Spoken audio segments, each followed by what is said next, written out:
For more on this, we are joined by Dr. Lee Jones. He's Senior Lecturer at the School of Politics and International Relations at the Queen Mary University of London. Good morning, Dr. Jones. Well, it's morning here. Hello? Yes, it's evening here, but it's still morning your time. Good morning. Yes. Well, what are your thoughts about the voter turnout, which seems to have hit 80%? Has it met expectations?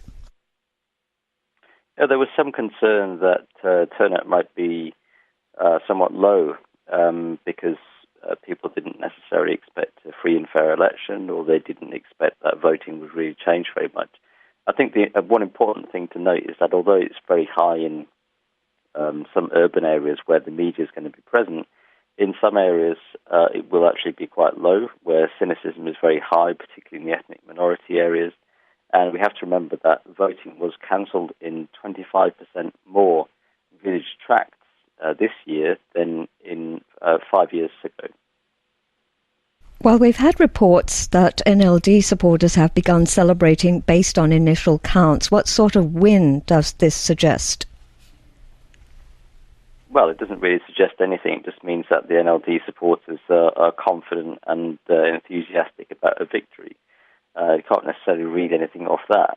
However, unofficial results are starting to trickle in from various urban constituencies, and by and large are suggesting an NLD victory. So if that was replicated across the entire country, then one could be looking at a really heavy, possibly landslide victory for the NLD, despite a very biased campaigning season and all kinds of chicanery on the part of the incumbent regime to basically tilt the elections in their favour.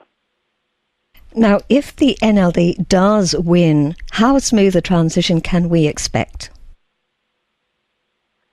Well, it partly depends on the size of the victory. So to be able to select the next president who is elected from the legislature, the NLD would need to win 67% of seats in Parliament, because the military take 25%, and then you could imagine that the incumbent United Union Solidarity and Development Party would vote with the military.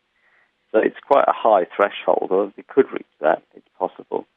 If they do, and they try to dominate proceedings entirely, that could be quite controversial. There could be some pressure from the military on the newly elected government and so on. But if it turns out that they have to collaborate with the USDP in selecting the next president, then that could actually lead to a more stable outcome. Although the NLD wouldn't be particularly happy and they may seek to challenge the result, that could actually be some kind of power-sharing arrangement. That could be a stable way forward.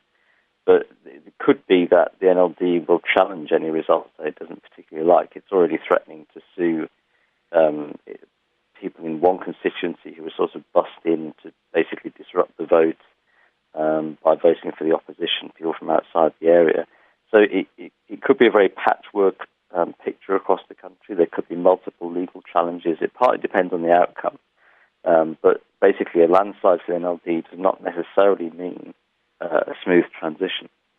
Well, under the Constitution, Ms. Suu Kyi can't become president if the NLD wins. So what lies ahead for the country's leadership? Well, that is part of the problem, and bears on your question about the transition. So constitutionally, she cannot become president, but she has declared that she will be above the next president. So the legislature has to elect the president, who then appoints the government. So her plan, it seems, is to basically elect a puppet president from the legislature who would then respond to her orders, which is flatly unconstitutional. The Constitution does not provide for anybody operating in this kind of prime ministerial role. And depending on who she has in mind to promote as the puppet president, that could be very controversial among the armed forces. There is always the risk of military re-intervention in politics. Although they've said that they will respect the outcome, they've clearly been very biased in favour of the USDP. So I think it could be unsettled days ahead.